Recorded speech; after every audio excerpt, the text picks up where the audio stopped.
few weeks back, I met up with the Western Mass Paranormal Society, and we went on an adventure. See what I found out. We're here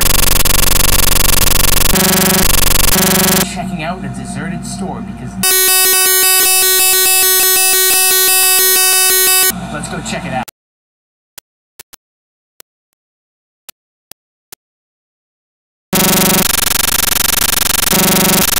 And the Western Mass Paranormal Society was called in to investigate. W.M.P.S told us what to expect. Oh, we're hoping to find some conclusive evidence of paranormal, possible hauntings in this building that are alleged by the owner and past owners as well.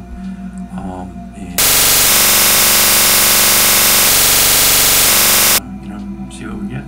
The Western Mass Paranormal Society brought in all of their equipment through the back door. They had so many devices it was hard to know what was what, but they explained each piece thoroughly. The team was very excited to revisit a society set up infrared lights so they could capture any paranormal activity as the night progressed. These cameras enabled them to record in the darkness as they attempted to raise the spirits. After they had completed setting up their things, Glenn he pointed out some last-minute changes. Randy Manso, another teammate, told us why he got into the search for paranormal activity. I myself had a couple experiences when I was younger. When I was like 16 years old, I had seen a ghost on the beach one time. I was out where we had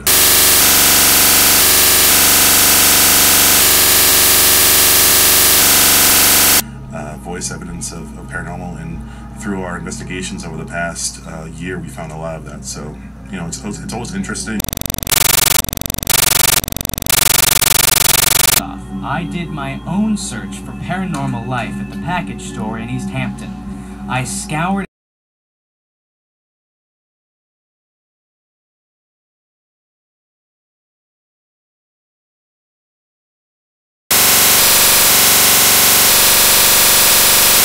one of the many devices used in our search for paranormal activity. It's a device that's kind of like a altered radio, and it scans through frequencies at a high rate. You'll hear words, little sentences together. So sometimes you can't tell if it's real or not. But it was too coincidental last time. It mentioned Corey's name. Gave him a part of our group, and it said Corey. We start.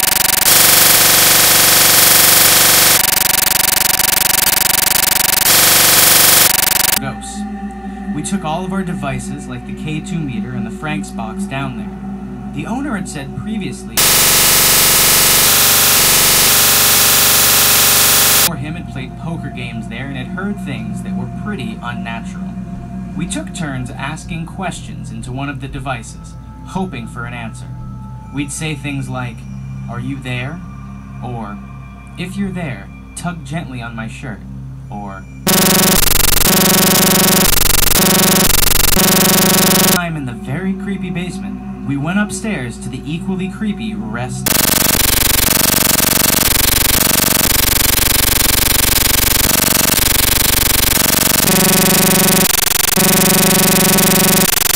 mass appeal in the morning, so I left around midnight.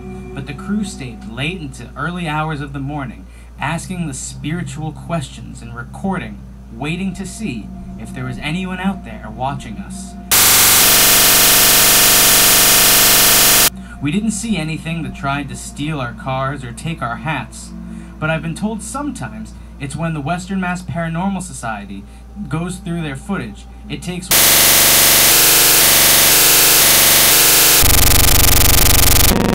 I learned a lot about the paranormal world and found a new hobby that's pretty exciting.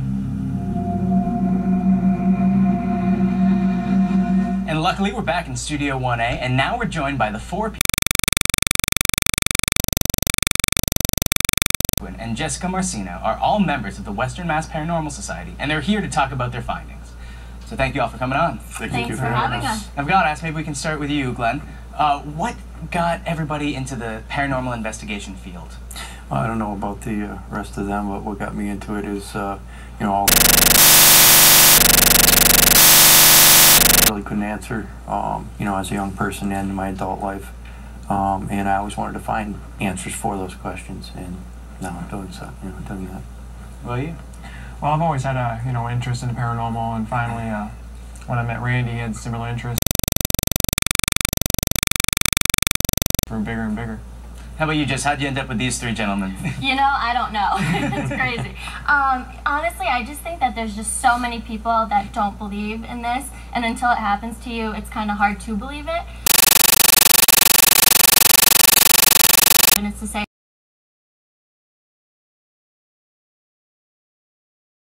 I went to high school with Corey, and I was like, can I, let's do it together and see what we can do.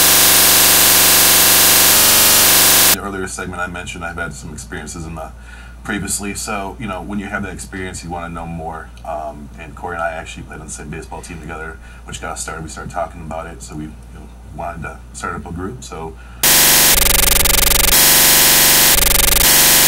W.M.P.S. Paranormal, and we've been going ever since. And that's kind of how the Western Mass Paranormal Society started and continued. Right. Yep. So let's talk about the findings. We were saying that on our specific trip, the one that I went on, we didn't see a lot. However, about that. Well, the first time we got a lot of Frank box evidence, and actually said my name a couple times and said Glenn a few times too. Really? Yeah. And the Frank box again is the just explain the Frank. The spirits can supposedly manipulate the voices on it, so you can pick up the spirit voices on it. And as we mentioned, we didn't get anything this time because sometimes you're just not going to get anything. Yeah. But our last investigation, we did have a lot of things that happened. And we'll put them up. But you said here's some of them. This is the picture before we started. And there's also on the Frank's box. You said they said their names, and I think if we scroll back to the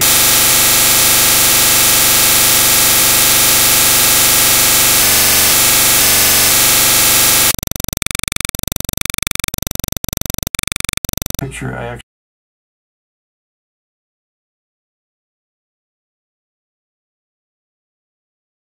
scrolling around, just kind of enlarging it, looking in the windows. I noticed on the on one of the cards in the front, if you look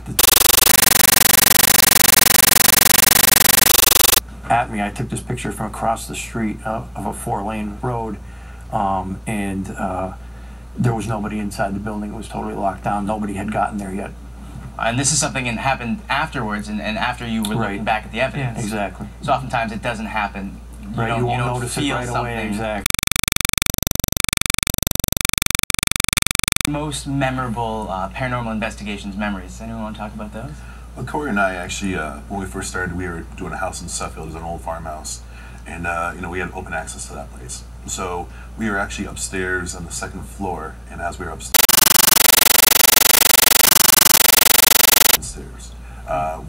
we faintly caught it on a voice recorder. It wasn't enough to really present, but we know what we heard.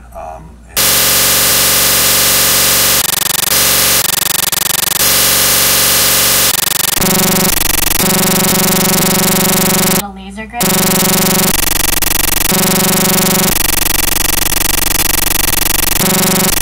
An entity or a spirit walks through it, it'll break the beam, and you'll be able to see the shadow. So it's really a cool tool that we use on most of our investigations.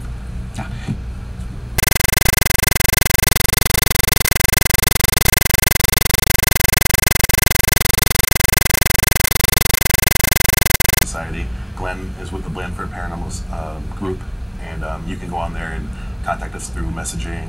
We also have our phone numbers on there as well too. And it's free of charge? Free of charge. Yes, absolutely. That's what we would like to make clear.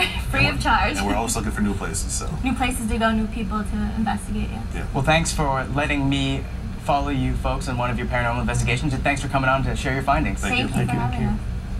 And for more information on how to get in touch with the Western Mass Paranormal Society, you can also